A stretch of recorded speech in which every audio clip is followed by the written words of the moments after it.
I'm a better person. You know, you meet Monday, the Monday blues will come, but for chill the weekend. It's time for the headlines, and just before I hand over to Thelma and her ladies, let's let you know what will be on the front pages of the papers, but also just before that, Ghana works better when we all play our part. So you pay your TV license fee and you do your part today. Dial star 447 star 333 hash to pay. Star 447 star 333 hash till pay. You're watching me on a TV, so you have a TV set, so please do. The Needful hair adventures and nature lovers, pictures, waterfalls, forest trails, and vibrant local experiences, all wrapped in the spirit of adventure meets nature. So mark your calendars. From September 19th to 21st, Trek GH is inviting you on a breathtaking journey to the east.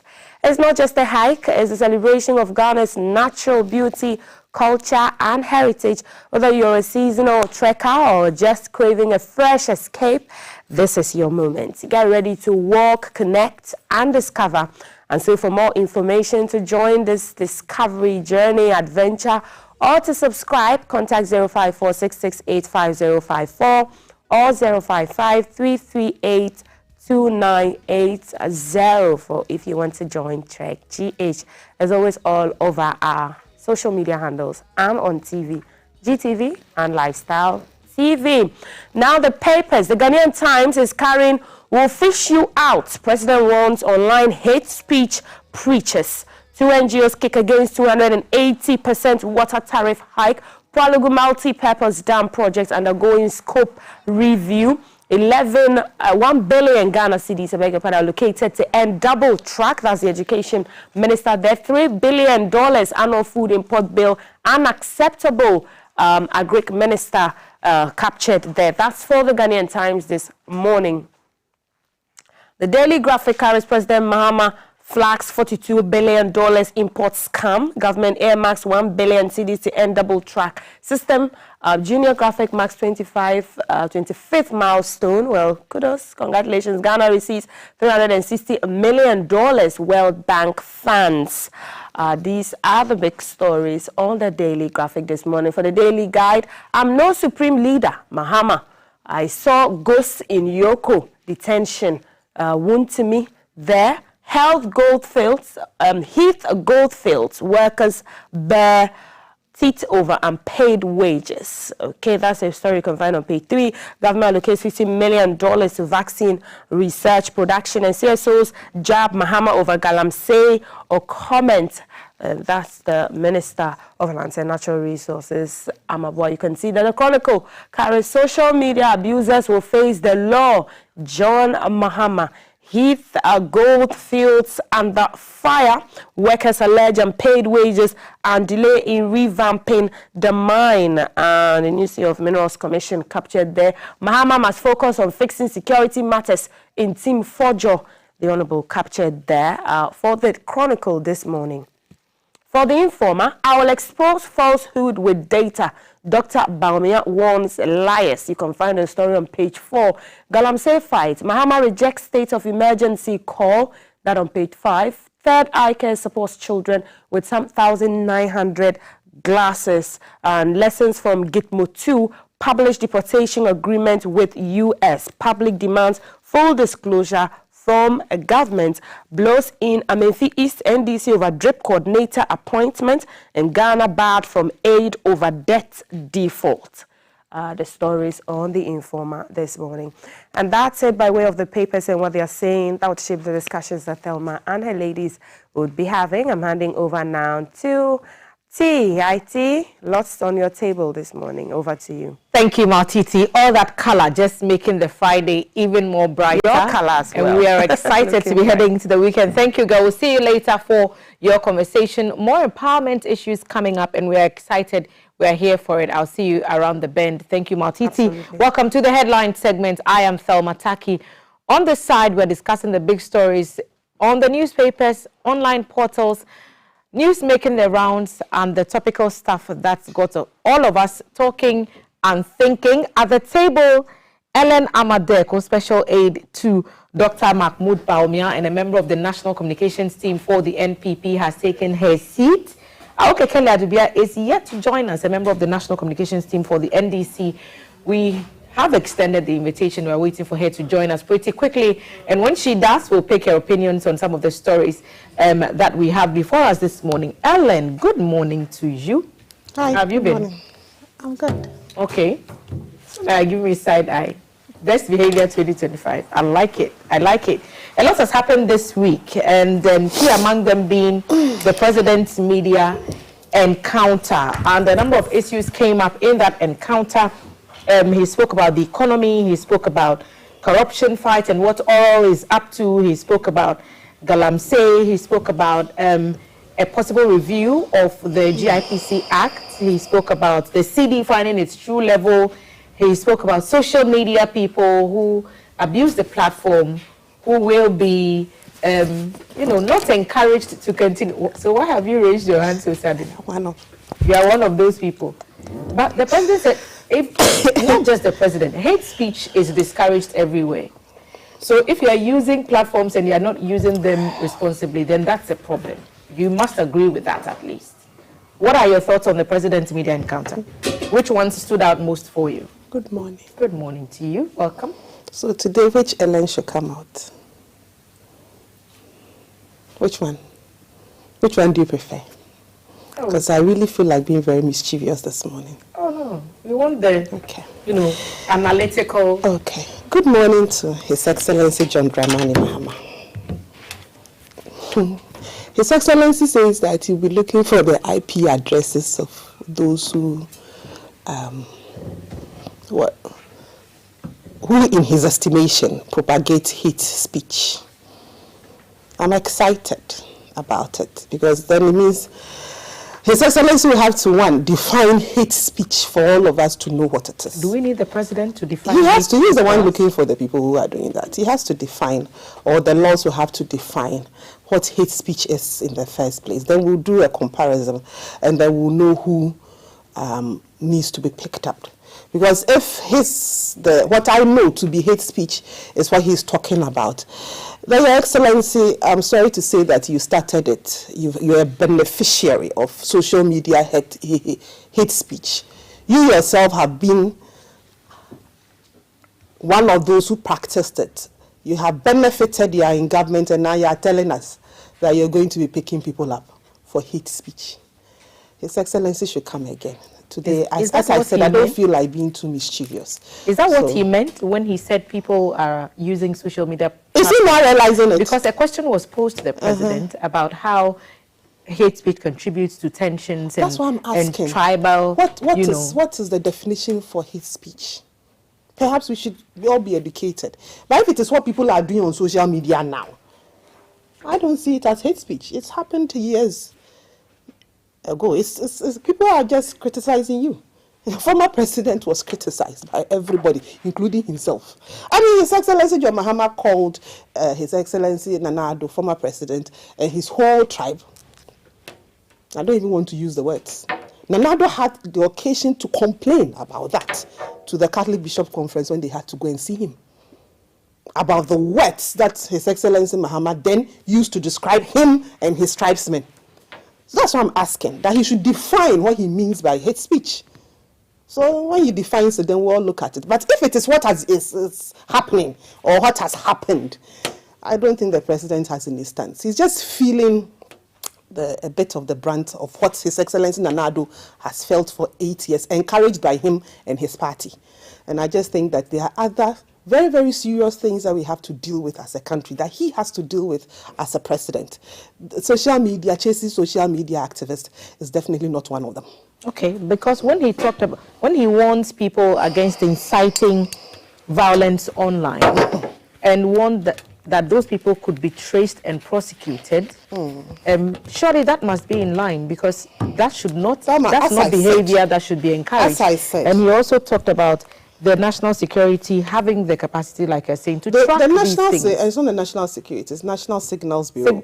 They have always had the capacity to trace people through digital means. Yes. If they want to trace you. Yes. For whichever thing you're doing. It's not just for hate speech, it's for that wrong? Economic crime, for everything. So that doesn't change anything. When people's social media comments were used as a basis to try them for treason. Of course, why not? I'm not saying it's wrong. I just want the president to just define for us what he means. Because so is the president wrong, or is he not wrong? I haven't said he's wrong. I mean, you have okay. you need to regulate people who misbehave. I agree. I mean, it's the law.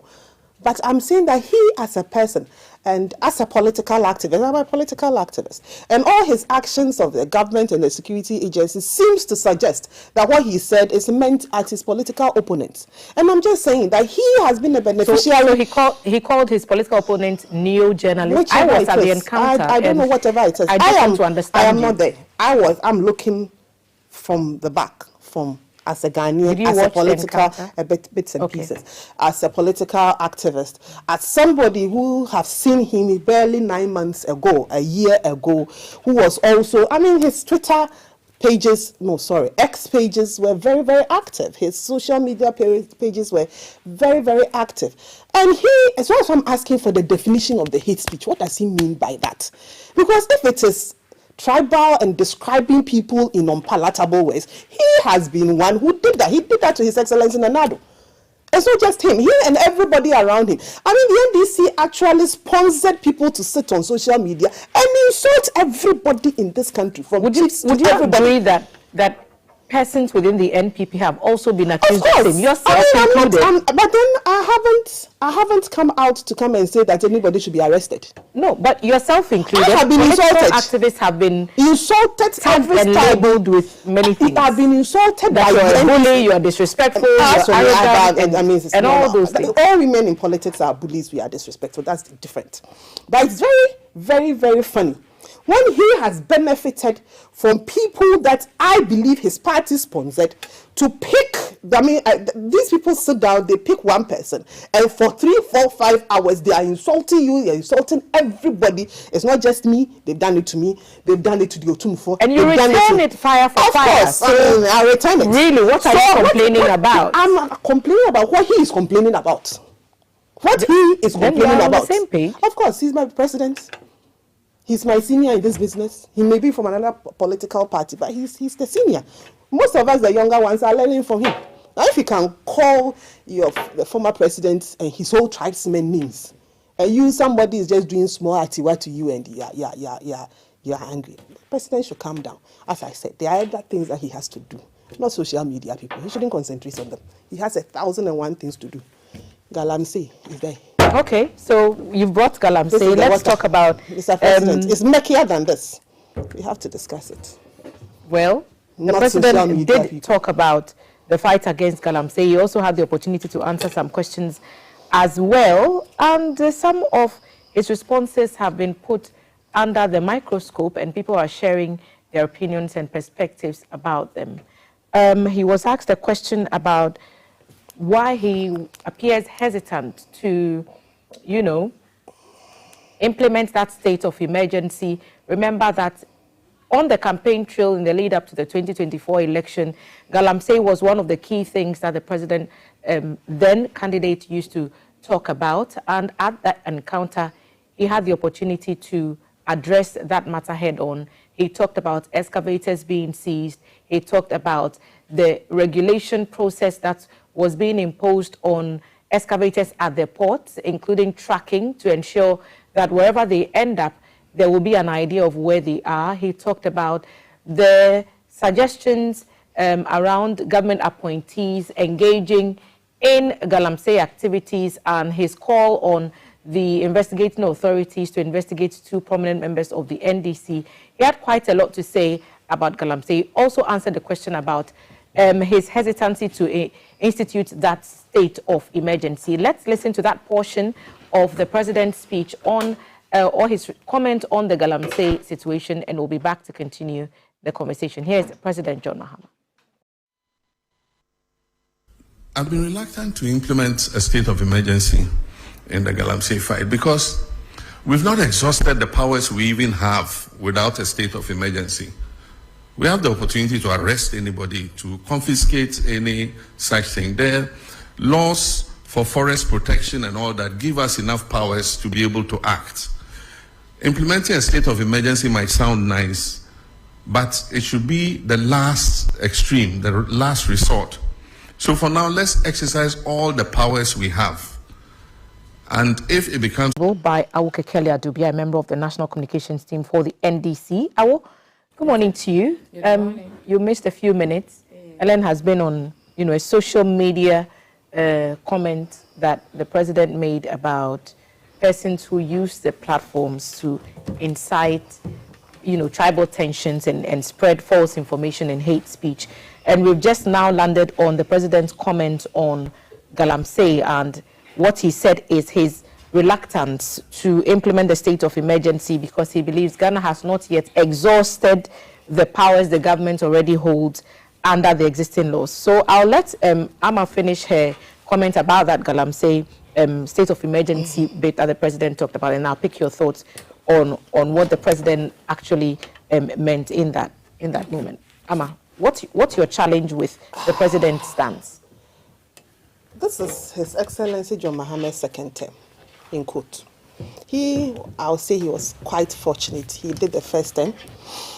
He went back home. He had the opportunity to look through his term, and he came back to Ghanaians to tell Ghanaians that he was experienced. He knows what should be done, and therefore Ghanaians should vote for him. That's the message he sold, experience, and Ghanaians decided to give him a second opportunity to finish his 8-year term. So he's in his second term. And His Excellency wants us to agree with him and support him in the statement that he made, that he cannot declare a state. He's reluctant. He cannot declare a state of... His words have been reluctant. Let me finish. He cannot declare a state of emergency on galamsey yet. Should we play the tape again? Yet. Let me finish my statement. Okay. He says he cannot declare a state of emergency on galamsey yet because we have not yet exhausted all the means that we have to fight galamsey. I mean, this is rephrasing and so that's what you heard. That's what I'm rephrasing. I'm rephrasing what he said. Okay, so long as we are clear. He's not ready to do it yet until we exhaust everything that we have to do. My question is, Mr. President, when you were in office the first time, you know what a state of emergency entails. You know what the processes we have to go through. But you were insistent, and you were on the neck of His Excellency Nana Addo to declare a state of emergency. Why you didn't think that His Excellency Nana Addo also had to exhaust all the possible means and powers before he did that? And you're supposed to have experience. You're supposed to know.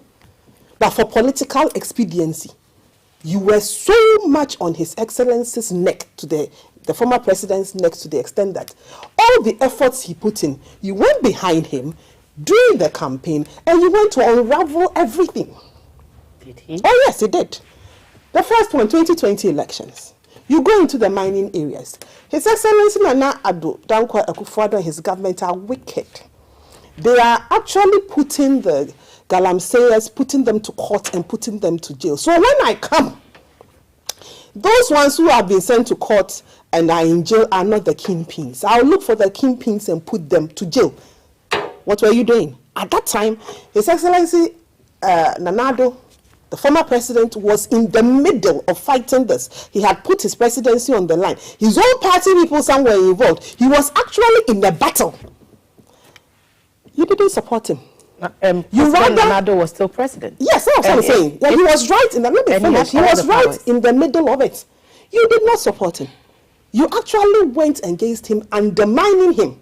Some say today you are in his power. Presidency on the line. Actually, today, right now, Nana Addo is done. He's gone. We have gone through all that. We've gone for elections. The people of Ghana said they support you. They want you to solve the problem. You had one of your current Minister of Communications sitting on social media, Sam George, telling us that His Excellency Nana Addo was totally useless in the fight against galamsey, and that you could use 1 week to fight galamsey. We are 9 months into your governance, and you are telling us that you cannot declare the state of emergency that you were on everybody's head in this country to declare. You cannot, because there are other powers. Your Excellency, this one, it doesn't wash. So he talked about the existing measures in use to tackle the galamsey, including empowering the security analysts, the security operatives. Nanado did all that. He was in the middle of it. But you said he should declare a state of emergency. In fact, you promised that when you came into power, that was one of the first things you were going to do, declare a state of emergency. Now, 9 months down the line, you are telling us that there are other ways of doing it. The president why didn't you support? The president talked about regulating the movement of his equipment. He also talked about permits that have not been granted for mining in forest reserves. It doesn't matter what he says. Under this administration. It doesn't matter the equipment, whatever, putting trackers on it. It doesn't matter the permit. It doesn't matter anything he says. Your Excellency, you said you were going to declare a state of emergency. Not just you, your aides, everybody in the NDC was up on it. State of emergency. In fact, we even got all the trade unions to join. And you are telling us 9 months down the line that you are reluctant to do. Why are you reluctant? That is the last resort. So you knew all that. You knew all that, and you did not support His Excellency Nanado to do it. Perhaps, if he had supported Nanado to do it, he would have gone some way. He would have made some impact. And when you took over, you continue from there. Okay. Now you are starting right from zero. In fact, we have gone beyond zero. We've gone negative. And you are telling us that you will not declare a state of emergency. You are reluctant. Let's bring Awo into this. You cannot be reluctant. You have to declare it. Awo Kelly, so some civil society organizations have criticized the president's framing of his reluctance to institute that state of emergency. They think that it does not inspire hope that the fight against galamsey will be won. They think the framing around we cannot take this away from them without providing alternatives may also be a deterring factor, not, keeping the young people out of those very dangerous mining pits. And they've come out to say these things clearly. What say you? Thank you, Thelma. Greetings to everybody, and sorry for coming a little bit later. Galamsey and the president's reluctance to declare a state of emergency. You see, when I hear my friends on the other side say all kinds of things, one question I want to ask Amma, because she is here, and she mentioned that the president said, if she can give us exactly what and where he stood and said that we should call a state of emergency when we were in opposition. Should I send you the video? Yes, please do. I'm coming. Should I send them to you? Please. She have them. When she was speaking, I had a lot I could have interjected. So you want us to go there? No, we can send it to the producer. They can show it. I'ma hold your horses. I want to hear her. Yes. How we the NDC are being called that we said there should be a state of emergency and the other people followed. That wasn't the issue. You see, we were in this country. I don't think as soon as Nanado took over office in his first year, after 8 to 9 months, people started calling him to call a state of emergency. No, he was given a bad 8 years when it comes to galamsey issue in this country. We make sure that we give them time so that we see what they can do. Because after all, I remember when he was campaigning, he said that, yes, say me be good galamsey. And NDC forces me be good galamsey. And you know, credit that. And we remember how galamseyers gave him money to campaign in this country. That is fair. That is good. But when we realized that the fight against galamsey now was even carried to their own doorsteps, they were the ones involved in galamsey. It was after the second year that we Ghanaians, I had followed the station, GTV, when it comes to the galamsey issue. That was where I was getting all my news when it comes to galamsey. I remember Kafui doing a lot about galamsey then. and we still have some of the water here. I remember how he lined it up anytime we're in the studio, even when I'm not in the studio. At a point, I got lost because we were more on air while some of these shows were also going on. So I stopped following for a while. We had our own plans, our own manifesto when it comes to the galamsey fight. So after 8 months, 9 months, do you think that we started calling, or people calling for a state of emergency is the best at this point? Because we are now rolling out some of the plans and things we have put in place to make sure that we are fighting this. Look at how much we have lost to galamsey. The human resource, we know what happened on the 6th of August, just because we are trying to make sure that we are doing the right things when it comes to this galamsey fight. So if we sit back and speak as if nothing is being done, what brought about this mining in our forest reserves? It took an ally that was signed by the former president, Nanado, LI, is it 2462, that people can go into the forest reserves of this country and mine. And we saw the likes of Wontumi who were giving that concessions to go and mine in our forest reserves, polluting our waters. I've said here, and I say in other places, that most of our rivers take their source from our forests and our rocks and those things. So if we are mining from our forest reserves, what do you expect these water bodies or these our rivers to do? Because if you look at, I remember this same GTV trying to get some source of water from clean, like the clean source.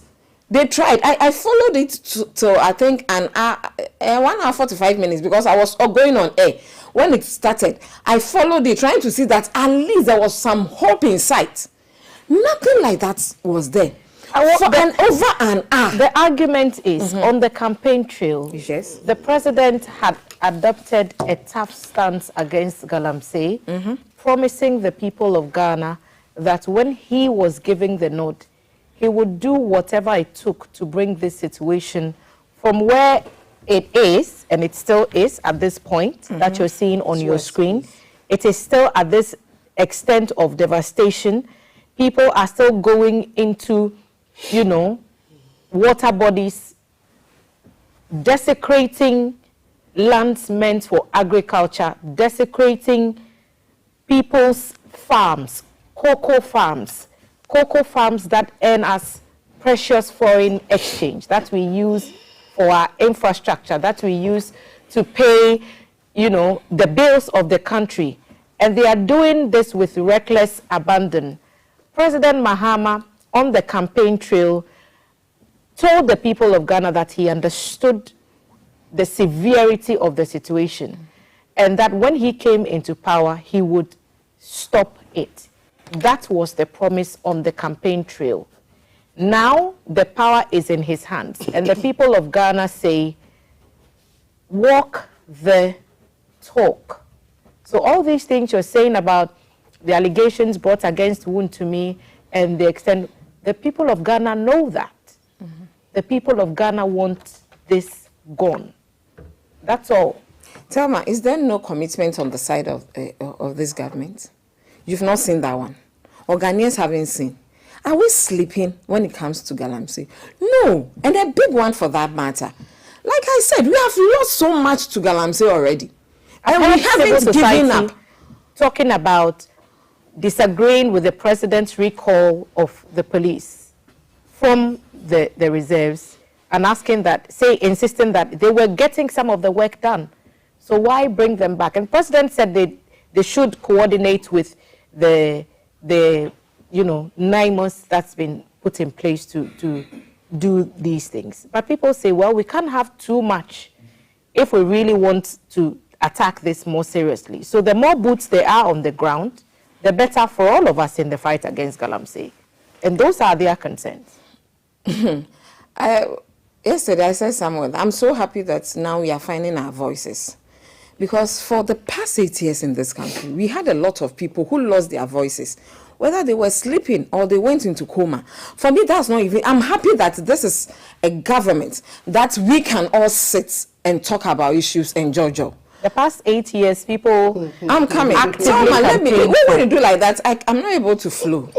I just When want I to point flow a out little that so that you can come in. in the 8 years that you are talking about, the Ghana coalition against galamsey was When speaking. did that one start? The media coalition Did it against start galamsey the was first speaking. year? The trade union Did it start Congress the was second speaking. year?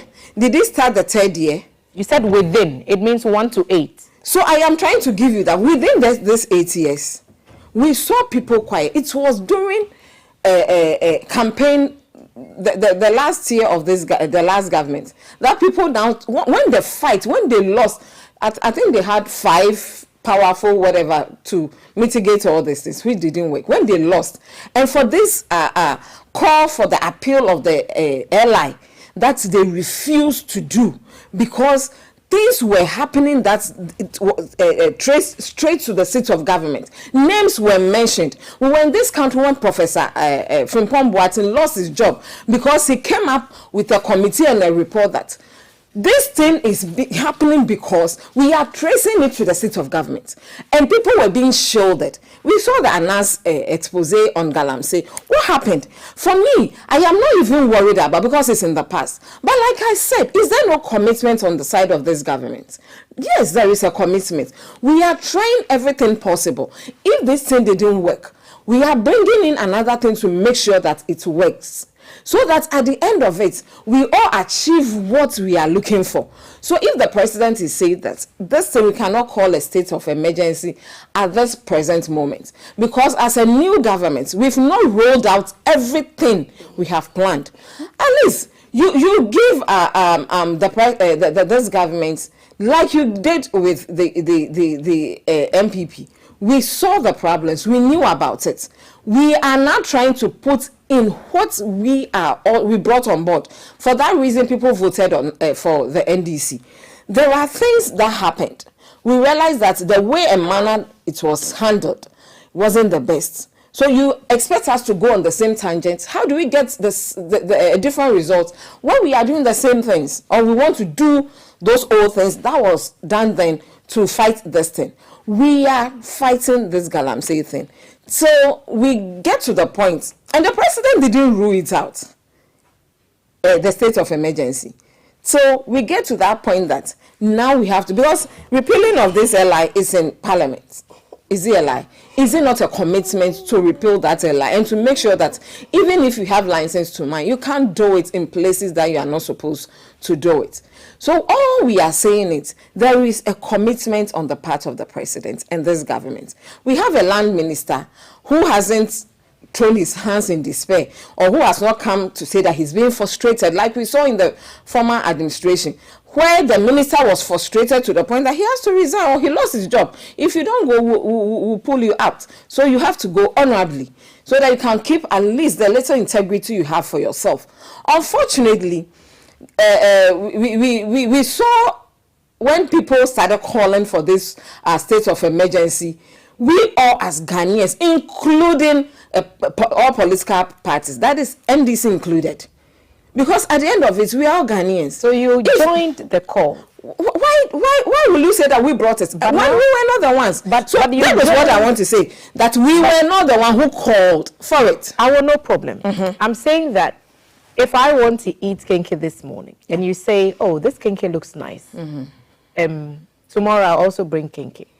So we had my kenke today. Tomorrow you're bringing your kenke. Why are you not bringing yours? You're in power now. If you supported calls, if you did not make the calls for a state of emergency and yet supported it and yet made comments about or putting in place a state of emergency, now you're in government.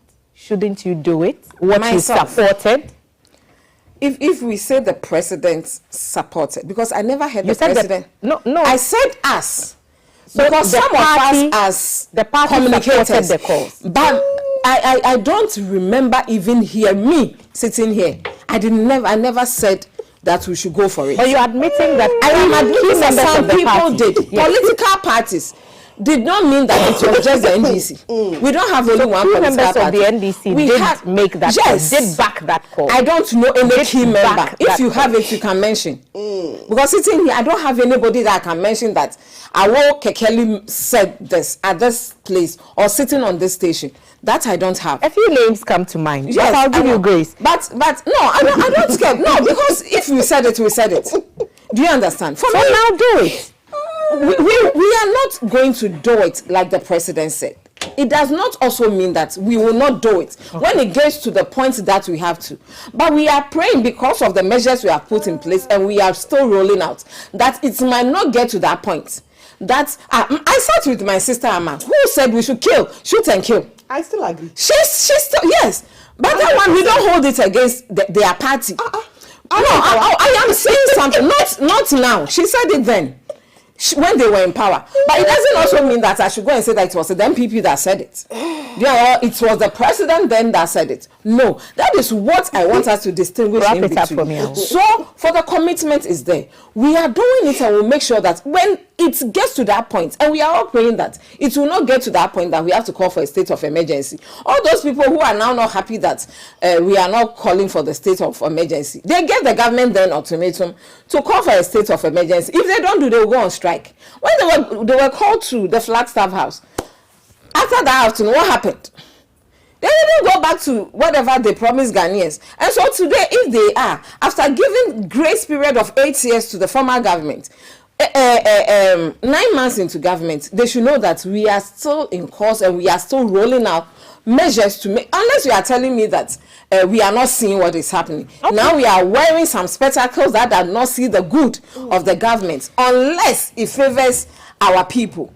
But that's not the issue. But that argument can be made, and I told Amma this a bit earlier, that argument can be made for both parties, that when you're on this side, you sing one side of the song, and when the shoe is on the other foot, you appear to be singing the other song. So for the Ghanaians that just want to get the work done, we are fighting galamsey. It becomes like a changing goalpost. Okay, because the thing is, it affects all of us. Let's talk about corruption for a minute, and I'll start with Amma.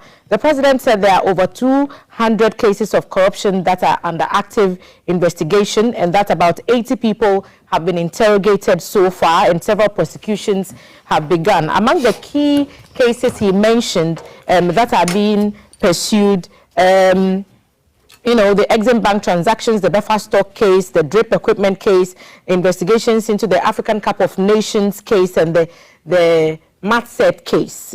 And we also heard him talking about that. He talked about the public officials who have been asked to abide by a code of conduct and insisted on strict compliance with that code.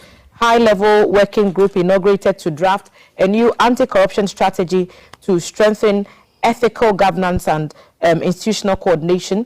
And he went through a list of what the government has done in what he called the renewed fight against corruption, and he is vowed to keep his appointees in check. He said that no actor who is found culpable will be spared. And one of the key statements he made was no escape for looters. So he said that what we are witnessing is not an inaction, but it is basically due process being followed in the pursuit of justice, is what the president said. Amma, what do you think? What do I think? Well, more action and less talk. More action, less talk. I mean, that's it. All the things that he said, we haven't seen any results. They are all action. He said due diligence. Due diligence in relation to what? People are in court. Okay, so what prosecutions are going on? We are yet investigations take time. We are yet to see anybody actually being jailed for anything. And I find it funny coming from him. In fact, I find this whole thing, corruption matter, funny. You come into government, within the first 2 months, your party people who are standing different cases of corruption. That also took time. Investigations took time. You came to tell us through the Attorney General that you are not interested. Said he found no... There's not a court that didn't find anything wrong with them. You discontinued the cases. He gave reasons. Fine. So now you finish that over 10 cases and come and tell us that other people are in court. So we should do what? For me, it's just talk. Just talk. We should see more action. If he says that he's been mentioning all those ones, so they are investigating all those ones, nobody has been prosecuted, nobody, or some people are still in court. 80 people we haven't have been yet. interrogated. Interrogation is not the same as conviction. Prosecution. As conviction. The justice process itself takes time. Now it takes time. Now it takes time. Mr. President, this is your corruption matter, just like the galamsey matter, it's falling into water. The single spine is what the president said. It has the single spine may have consumed, but this is his corruption matter. What happened to the oral matters? Oh, he said they are at work. They are all at work. Well, so you say investigation. He says investigation and prosecution takes time. He said that. Perhaps, Thelma, we should remind him. He said there's a steadfast adherence to due diligence, due process, and fairness in the pursuit of justice. We should remind the president that he's already done 9 months. The 4-year term, he's already done 9 months. So if he intends to actually get any convictions for any supposed corrupt acts, the time is actually running fast. Time is running fast. We are fast. still at the stages of investigation, now looking for evidence to prosecute people. No conviction, 9 months. Who has been sent? Who has been convicted? But you came in and came to tell us that somebody has done was actually in the court process with people for years, and they had taken too long, so you discontinued the case. And then you come and tell us that you want more time. I thought he had a magic for it. He was going to set up fast-track courts. I thought I heard him mention something about certain fast-track courts for certain cases. Perhaps he should also set some fast-track courts for corruption. Let's cases. hear our thoughts on this. He has dismissed the Chief Justice. He has his own Chief Justice, so they can move these ones. He has his own. There's an acting Chief Justice. I don't know if the president has his own Chief Justice. I'm saying it is his own. He dismissed the Chief Justice. He has his own Chief Justice. He has masked up the Supreme Court with his people. I'm sure he's going to do that. I actually he has want masked them up with all his people. I actually want to get to a story that NDC judges. He's going to do that at the. I hope he does that at the appeals court level. Does this at the high court level, so that the corruption cases can go fast. Otherwise, there's no excuse. What do you think? Amma says more action, less talk. I don't know which action she's talking about anyway, but I don't expect anything less from the MPP and my sweet friend here, Amma. You know, sometimes when I listen to what some of the things they said and now what they are saying, it's kind of funny. But you see, we are in serious business here. When it comes to things of the law, the former Chief Justice said the law is the law. You see, you kept people in court for 8 years. It's not the year. I beg you. Let me. It is not. If you do not want me to say that the court exactly. Otherwise, then I tell you that packing all the courts. Who packed courts in this country? Continue packing courts so that people go to jail. People are still not in jail. 9 months. We saw the likes of the famous F9, F8, whatever. That is the end. That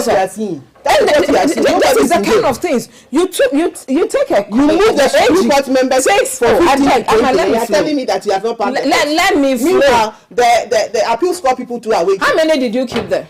We didn't keep anybody there. We just replaced people who had gone on retirement and people who had died. It's funny. The thing is completely. I beg you, Amma, let me have your chance to speak. Amma, let me talk about it. Don't, you know, as usual. Don't bring. I didn't bring you in. I did not bring you in, so don't go there. If you mention my name, I'll talk. Don't come in, cry at all. Are you MPP? Are you called MPP? I'm MPP. Are you called MPP? I am MPP. Then I am NDC. Ladies, so don't mention my name. Let's crack on with it. So you see, more action, less talk. That's where we are. Can you imagine cases that were not properly investigated had to take more than 8 years? Do you understand? To the point that AG was frustrated, had to start looking for how to get judges and people to go frame documents, bring in I'm sick and that is why I can't be in court and all that. We saw a whole lot of things. So why should we go on that tangent? If you are not sure, we have a lot of cases like the president mentioned. People have interrogated. We can mention this. People have gone to the EOCO. People have gone to the office of the special prosecutor. The AG is still. Haven't we heard of the likes of you mentioned some of the ambulance cases and all that? People have been invited. But in all this, you have to still make sure that you have correct evidence to take people to court. Look, I went to an office and there was an issue there. This week, I was in Ada. Can you imagine that the person who was leaving the office, make sure he took every document away, make sure he deleted everything on the PC. So if such things happen, you have to rush such people to court. How do you get evidence? How do you get things to make sure you know these people? For Edubo and his case, the first and I think the second witnesses have been called. Is it not fast? How do you expect this thing to go? So we bring in everybody. We want people to see that we are doing things. Are we not here? We are the same people who are fighting. We see people going, people being invited, and we all run to the places chanting songs, asking for their release and all that. And we are here saying that the government is not doing anything. I'm glad you brought this matter up. The minority leader has been talking a lot about what he calls political vendetta. And because we are on this matter of corruption, I want us to focus, spare a few minutes to listen to what the Honorable MP for Ifutu had to say about what he calls the government's penchant for targeting key personalities of the previous administration, and his call for this you do me, I do you, his words, you do me, I do you attitude to be stopped, basically. So here is Minority Leader in Parliament and MP for Ifutu, Honorable Alexander Afenyo Markin. That both parties have had the chance to govern. I am a moderate politician. I believe that the excesses where the hardliners take the center and they take the pace when a government comes into office must be a thing of the past. I must admit that some of these excesses are happening in my time, in our time, our 8 years in office. Some did happen. But we cannot continue with a vicious cycle of you do me, I do you. There are key governance issues that I believe as a democracy we can focus on to improve on the lives of our people. For instance, on the issue of justice, human rights, I mean, just yesterday I saw one of my regional chairpersons on just an act of misdemeanor, and he had been handcuffed and being pushed into Black Maria. These are things that I feel we don't need. It's a blot on our democracy. We don't need it. The excesses of institutions where government has to take responsibility for can be improved upon. And of course, we in the minority are not satisfied or happy with how the Chief Justice was recently removed. You know, we see it as more of politics than really ensuring that there's some accountability.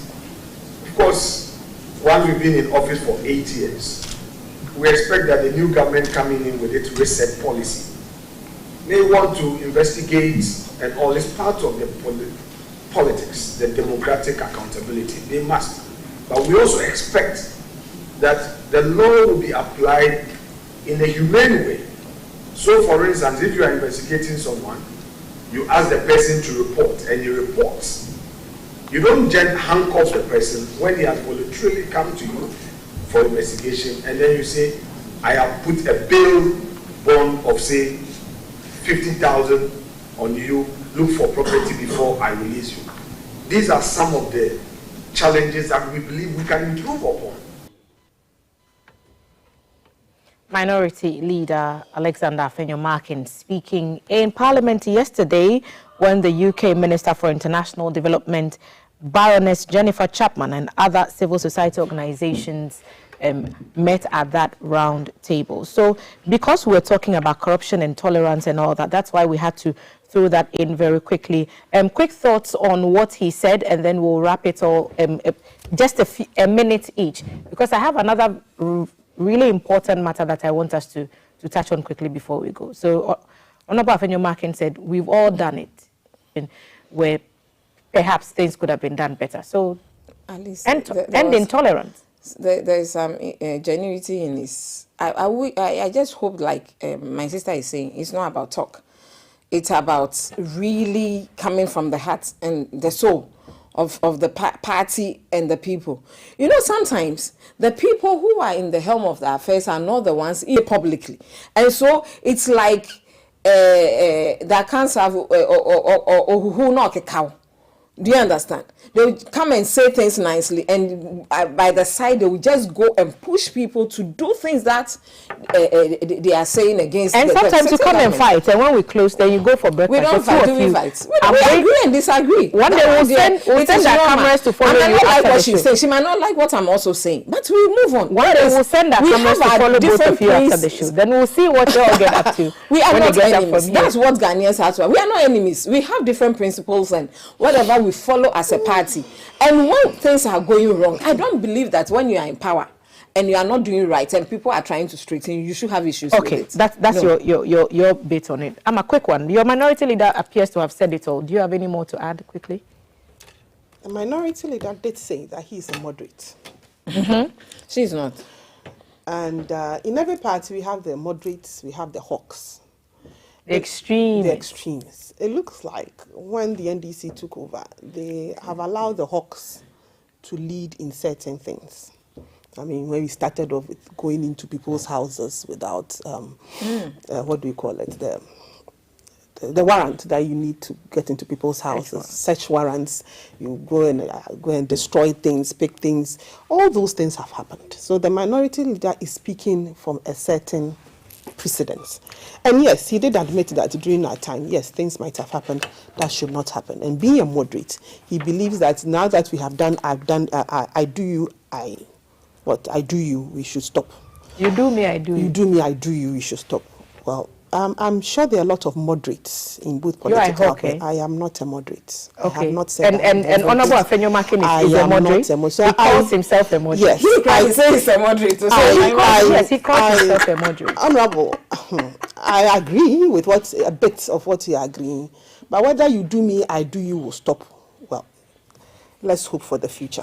Okay, so let's scale it back. Let's be a moderate. How do you expect it to stop? Let's pray for life. Ladies, did you hear about this impasse between the Ghanaian traders and the Nigerian traders? Yes. The president talked about it. A question posed by GBC. Team GBC was also at the presidential encounter. Myself, my colleagues, Maurice Ogbete and George Sapo represented the corporation at the media encounter. And when we had the opportunity, we asked a question about the review of the GIPC Act. Here is the moment. Revised Ghana Investment Promotion Sector Act during your visit to Japan. Your Excellency, is the government not removing the protection that shields Ghanaian enterprises by removing the minimum capital requirement?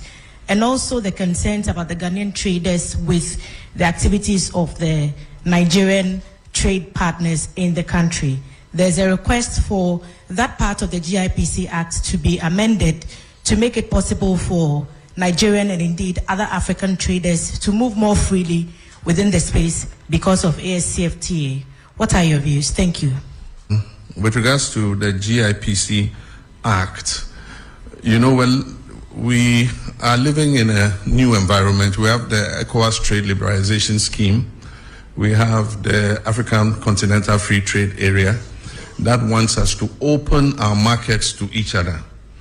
And so the former protective regime is changing.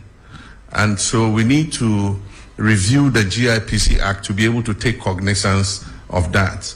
And aside from that, there's limited foreign direct investment in the whole world. And so you need to place yourself in a position where you're able to attract as much foreign investment as possible. So when you put a barrier of $1 million, there are people who, with $500,000, can open a manufacturing establishment.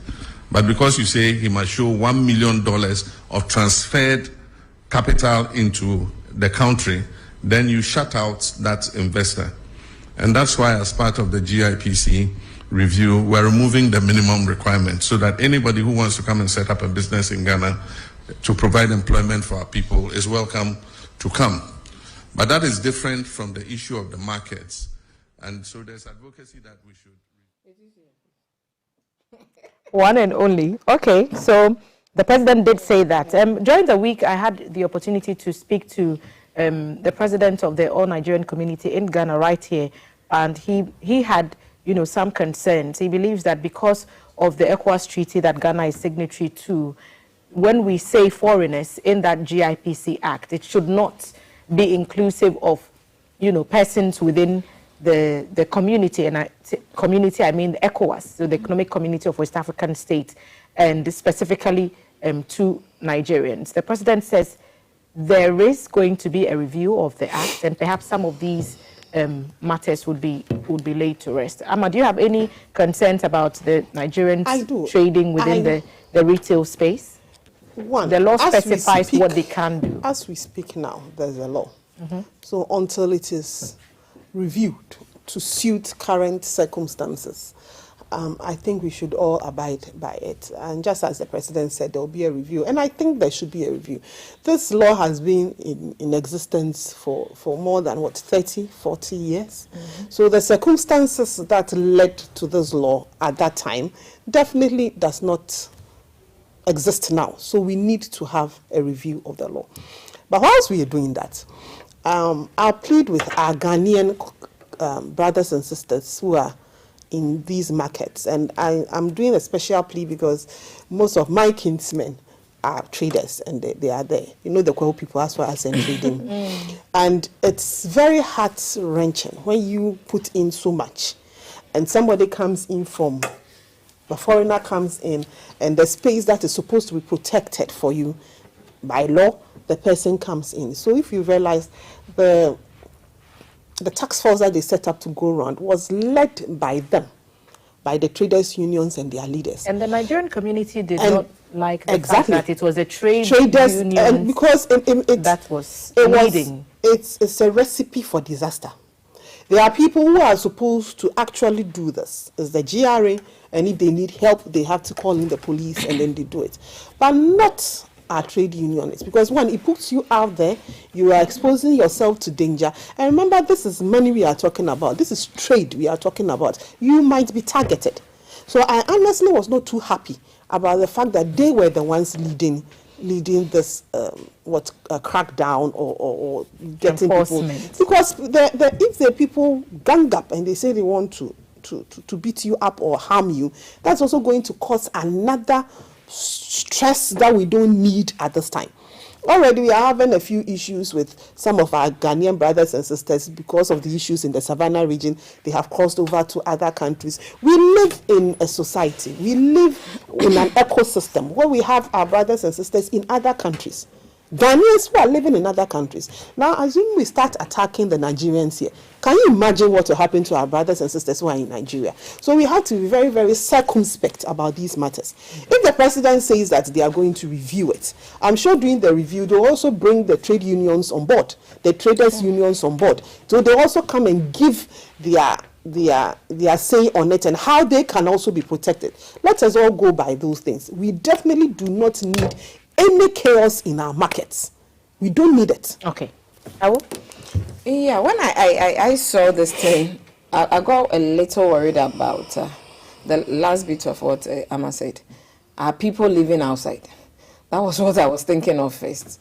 Ghanaians in Nigeria, which operates an open door trade policy. Seriously. And anyone can come and, do their business within We ECOWAS. do more with Nigeria, even more than our French border families.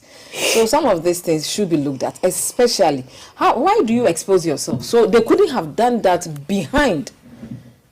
Do you understand what I'm saying? They could have gone behind, like closed doors, to use regulatory bodies to do some of this rather than me trying to do these things by myself. And what went into, is it frustration? What? At least they should have sat down with bodies that could have helped them in a way, rather than exposing yourselves, your families. And you see, most of them are business partners. I have some of them around me, and you see the kind of people that come to it's all Nigerians. So one of them, I asked, this thing that you people are doing, I see Nigerians in your house most of the time. Are you safe?